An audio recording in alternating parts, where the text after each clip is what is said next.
And we want to embark on the AI revolution before us with a spirit of openness and collaboration.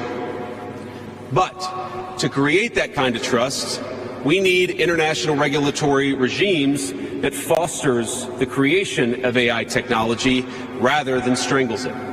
And we need our European friends in particular to look to this new frontier with optimism rather than trepidation.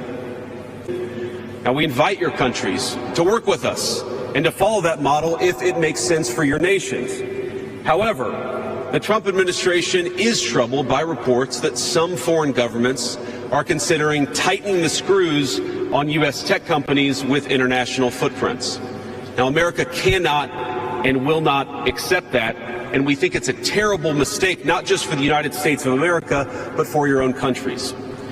Now, U.S. innovators of all sizes already know what it's like to deal with onerous international rules.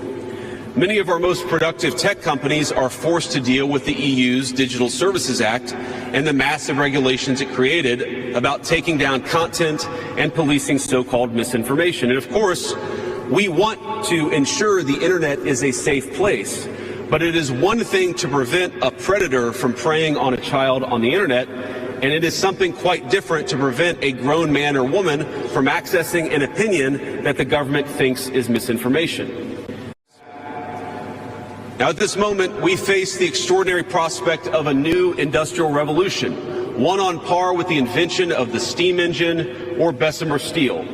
But it will never come to pass if overregulation deters innovators from taking the risks necessary to advance the ball.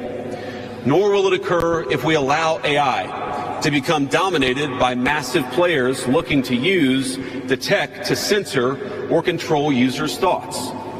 And I'd ask if you step back a moment and ask yourself, who is most aggressively demanding that we, meaning political leaders gathered here today, do the most aggressive regulation?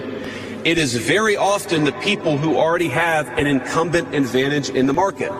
And when a massive incumbent comes to us asking us for safety regulations, we ought to ask whether that safety regulation is for the benefit of our people or whether it's for the benefit of the incumbent.